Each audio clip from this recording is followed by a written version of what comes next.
پانی کے قطرے مسجد کے فرش پر ٹپکتے ہیں، یا مسجد کے فرش پر قطرے ٹپکانے سے گناہگار ہوں گے؟ وضو کے پانی کے قطرے مسجد کی زمین پر ٹپکانا یہ مکروہ تحریمی ناجائز و گناہ ہے۔ کوئی نماز پڑھ رہا ہو اور اس کی ٹوپی گر جائے، کیا اس کے سر پر رکھ سکتے ہیں؟ نہیں رکھ سکتے، اس کی نماز میں توجہ بٹے گی۔ امام کی سورہ فاتحہ ختم ہونے کے بعد مقتدی کیا آخر میں آمین کہیں گے؟ جی ہاں، آمین کہیں گے مگر آہستہ۔ آہستہ قرات والی نماز میں کیا مقتدی تلاوت کرے گا؟ نہیں کرے گا۔ بقیہ سنتیں کہاں پڑھنی چاہیے، گھر یا مسجد؟ گھر بھی پڑھ سکتا ہے، لیکن اب آج کل ماحول ایسا کہ اگر گھر میں پڑھنے جائے گا تو لوگ سمجھیں گے سنتیں نہیں پڑھتا، اس لیے مسجد میں پڑھی جائے۔ جماعت کی رکعت حاصل کرنے کے لیے مسجد میں بھاگ سکتے ہیں؟ نہیں، مسجد میں دوڑنا منع ہے۔ مسجد میں جماعت سے نماز پڑھنا ضروری ہے؟ جی ہاں، مسجد میں نماز با جماعت پڑھنا جبکہ کوئی شرعی مجبوری نہیں تو واجب ہے۔ لوگ نماز پڑھ رہے ہوں تو نماز کے فوراً بعد پیچھے کی طرف جانے سے گناہ ملے گا؟ اگر لوگوں کو پریشانی ہوتی ہے، جیسے کہ لوگ پیچھے نماز پڑھ رہے ہیں تو وہ جان پہ کھڑا ہو گیا اس کے، تو پھر چہرہ کر کے کھڑا ہوا نمازی کے آگے، تو یہ چہرہ کرنے والا گناہگار ہے۔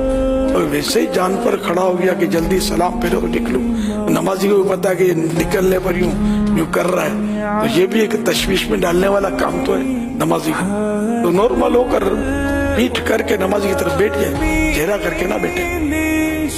تو نکلنا ہی کیا ضروری ہے؟ پتہ نہیں کیوں لوگوں کو چین نہیں پڑتا۔ ہاں، جب یعنی کہ کسی کو تکلیف نہ ہوتی ہو تو منتشر ہونا چاہیے، یہ اچھا ہے، تاکہ آنے والے کو یہ یوں نہ سمجھے کہ جماعت ہو رہی ہے، مغالطہ نہ ہو۔ لیکن جب اتنا رش ہو کہ باہر نکل ہی نہیں سکتے، یا نکلیں گے تو اس کو دھکا لگے گا، اس کو ٹانگ لگے گی، اور پھر جس جگہ نماز فرض پڑی وہیں سنتیں پڑھ لیں۔ پھر نمازی کے آگے سے گزرنا باہر جانے کے لیے یہ تو بالکل گناہ کا کام ہے۔ اور اگر ایسی جگہ پر بھیڑ میں سائیڈ میں کوئی گلی ٹائپ کی جگہ موجود ہے تو ٹھیک ہے، اس میں سے گزرتے ہیں۔ جماعت کے دوران کسی کا موبائل بچ جائے کیا کرنا چاہیے؟ اگر عمل قلیل کے ذریعے، عمل قلیل نے دیکھنے والا یہ نہ کہے کہ یہ نماز میں نہیں ہے، یا ظن غالب آ جائے کہ یہ نماز میں نہیں ہے، تو یہ عمل کثیر کہلاتا ہے۔ اگر عمل قلیل کے ذریعے مطلب جیب میں اب نماز پڑھتے پڑھتے بٹن یوں دبا دیا، تو خاموش کر دیا، یہ پوسیبل ہو تو یہ کہ ایسا کر لے، حرج نہیں ہے۔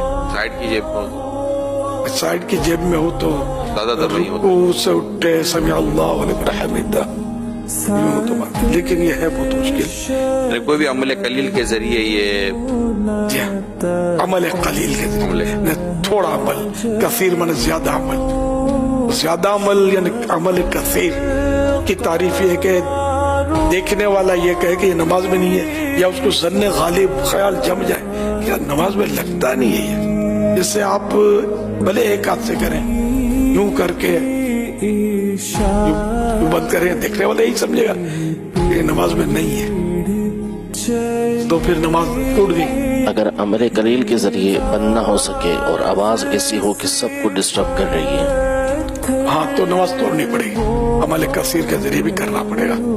اور اکیلا پڑھ رہا ہے نماز، اور ابھی فون تان میں آ گیا ہے اور نماز میں اس کے کوئی پڑھ رہا ہے تو ٹھیک ہے، اور بھی آوازیں آ رہی ہوتی ہیں، اس کو برداشت کریں، آئندہ خیال رکھیں۔